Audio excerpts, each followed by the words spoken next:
የምንፈራው በልዩነት ስለምናምን ነው።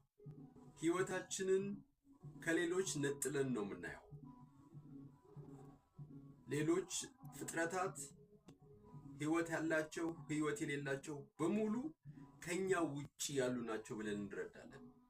ከኛ ሴፓሬት ያደረጉ ብለን እናምናለን። ስለዚህ ራሳችንን የምናየው በግላችን ነው። ነገር ግን አንድ ነን። ሁሉም የመነጨው ከአንድ ምንጭ ነው። እንስሳቱም፣ እጽዋቱም፣ ሰውም፣ ድንጋዩም በዚህ ምድር ላይ ያለ ህይወት ያለው ህይወት የሌለው ነገር ሁሉ የሚመነጨው ከአንድ ምንጭ ነው። ሁሉም ነገር የዚህ የአንድ ምንጭ ምንነት ተካፋይ ነው በተለያየ ዲግሪ። በመሰረቱ ግን ምንም ልዩነት የለውም። ዋነኛ ዓላማው ሰልፍ ኤክስፕሬሽን ነው፣ ራስን መግለጥ። የፍጥረት ህግ ራስን መግለጥ ነው።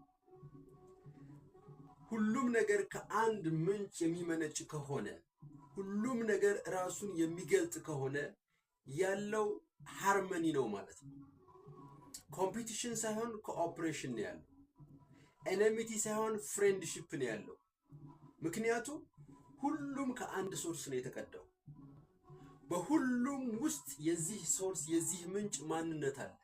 ያ ምንጭ የሚገለጠው በትብብር፣ በደስታ፣ በፍቅር፣ በአበንዳንስ ወይም በመብዛት ነው የሚገለጠው። ስለዚህ እኛ ሰዎች ሰዓት ወደ ህይወታችን የሚገባው እኛ ህይወታችንን እንደምንሰራ በዚህ ዓለም ላይ እኛ ብቻ የራሳችንን ህይወት እንደምናቆም ስለምናስብ ነው። ነገር ግን ብቻችንን አይደለም። ምክንያቱም ከኛ ውጪ ያሉት ፍጥረታት ሁሉ የኛ ናቸው። አካላዊ ነው እንጂ ልዩነታችን መንፈሳዊ አይደለም። ልዩነታችን የመንፈስ አንድነት ነው ያለን።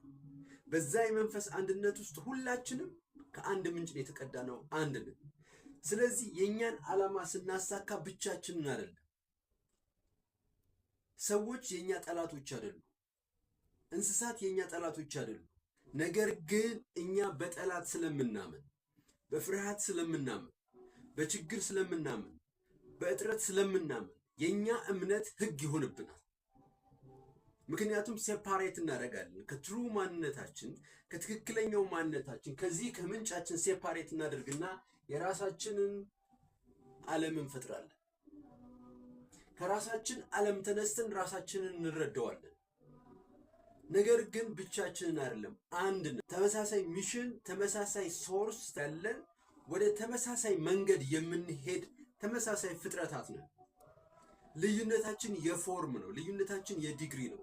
እኛ አንድ ነገር ስንፈልግ በዙሪያችን ያሉ ሁሉ ነገሮች የኛ ተባባሪዎች ናቸው ማለት ነው። ምክንያቱም እነሱም በእኛ ውስጥ ራሳቸውን መግለጽ ይፈልጋሉ። ጭንቀት፣ ፍርሃት፣ ብስጭት፣ ዲፕሬሽን የሚመጣው አንዱ ራሳችንን ከሌሎች የተለየን ራሳችንን ብቻችንን የማቆም ፍላጎት ስላለን ነው። ራሳችንን በኮምፒቲሽን በፉክክር ውስጥ ስለምናይ ነው። ሌሎችን ጠላት አድርገን ስለምናይ ነው። ነገር ግን ሁሉም የኛ ተባባሪ ነው። ሁሉም የኛ ወንድም ነው። ሁሉም የኛ አጋዥ ነው። ሁሉም ከኛ ጋር ይስማማል ብለን ብናስብ ግን ከዚህ ህግ ጋር እንስማማለን። ምክንያቱም ሁሉም ነገር ከአንድ ምንጭ ነው የመጣው። ሁሉም ነገር የዛን ምንጭ ባህሪ ወርሷል። ስለዚህ ከዚህ ምንጭ የተቀዱት ሁሉ በተፈጥሮ እርስ በርስ አይቃረኑ፣ መንገዳቸው አንድ ነው። ነገር ግን የሰው ልጅ የማሰብ አቅም ስላለው አእምሮም በተሳሳተ መንገድ ይጠቀመዋል። ያን በተሳሳተ መንገድ ተጠቅሞ የፈጠረውን ዓለም እውነታ ብሎ ይጠራዋል። ስለዚህ ፉክክር፣ ጸብ ትክክል ነው ብለን እናምናለን።